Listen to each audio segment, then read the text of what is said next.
வணக்கம். பரபரப்பு செய்திகளுடன் நான் நிரோஷன். காசா போர் தொடர்பாக ஆச்சரியத்துக்குரிய முன்னறிவிப்பில்லாத எகிப்திய மத்தியஸ்தர்கள் குழு ஒன்று இஸ்ரேல் சென்று இறங்கியது. இதுவரை காலமும் இஸ்ரேலிய பேச்சுவார்த்தைக்கான குழுதான் எகிப்து சென்று பேச்சுவார்த்தை நடத்தி வந்தது. நீண்டகால பேச்சுவார்த்தையில் தீர்வு எதுவும் எட்டப்படாத நிலையில் இஸ்ரேல் பேச்சுவார்த்தைகளை ஒரு பக்கமாக வைத்துவிட்டு சமீப நாட்களில் காசாவின் ரஃபா நகரில் தரைப்போருக்கான முன்னேற்பாடுகளை முடுக்கிவிட தொடங்கியுள்ளது. காசாவை முழுமையாக தமது கட்டுப்பாட்டில் வைத்திருந்த ஹமாஸ் இயக்கத்தின் கட்டுப்பாட்டில் உள்ள ஒரே ஒரு பெரிய நகரம் ரஃபா தான்.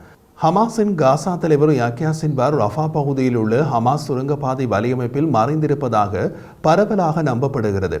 இஸ்ரேலிய பாதுகாப்பு படை ரஃபா நகரத்தில் தரைப்போரை தொடங்கினால் ஹமாஸின் காசா தலைவர் யாக்யா சின்வாரின் இருப்பே கேள்விக்குறியாகலாம். அப்படியான சூழ்நிலையில் தான் எகிப்திலிருந்து ஒரு பேச்சுவார்த்தை குழு இஸ்ரேல் சென்று இறங்கியுள்ளது.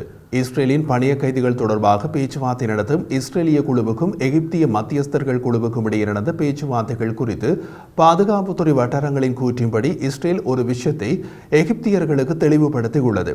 அதன்படி காசாவின் ஹமாஸ் தலைவர் யாக்யா சின்வாருக்கு போர் நிறுத்தத்திற்கு இதுவே கடைசி சந்தர்ப்பம். காசா போர் பற்றியும் பணிய கைதிகளின் விடுவிப்பு பற்றியும் முடிவு எடுக்க யாக்யா சின்வாரின் கடைசி வினாடிகள் இவை.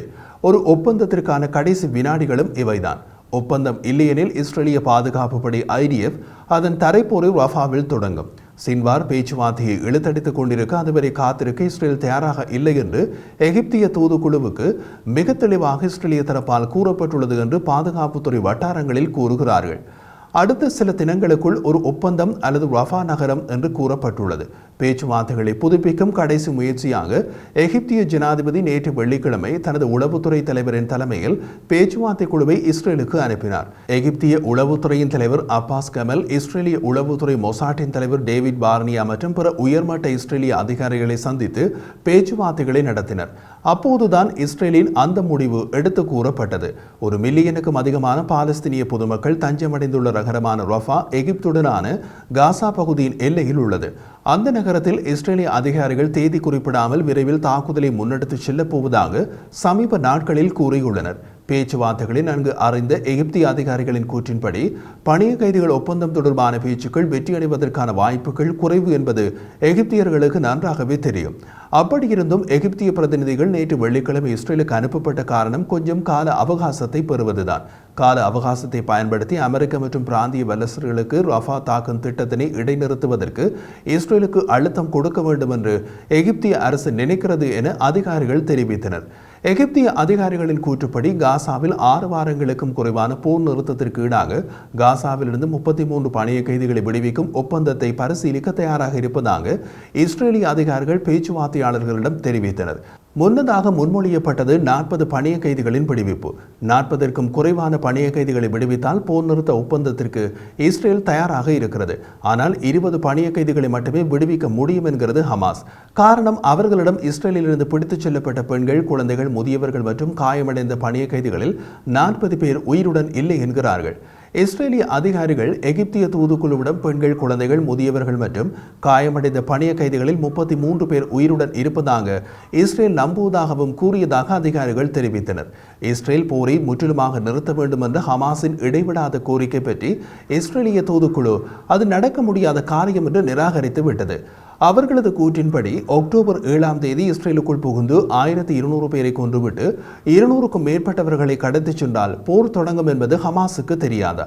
அந்த போரில் காசாவின் எல்லா நகரங்களையும் இழந்த ஹமாஸ் கடைசியாக ஒரே ஒரு பெரிய நகரத்தை கையில் வைத்துக்கொண்டு போரை நிறுத்துமாறு கோருவது நடக்க முடியாத காரியம் என்று எகிப்திய குழுவுக்கு கூறப்பட்டுள்ளது.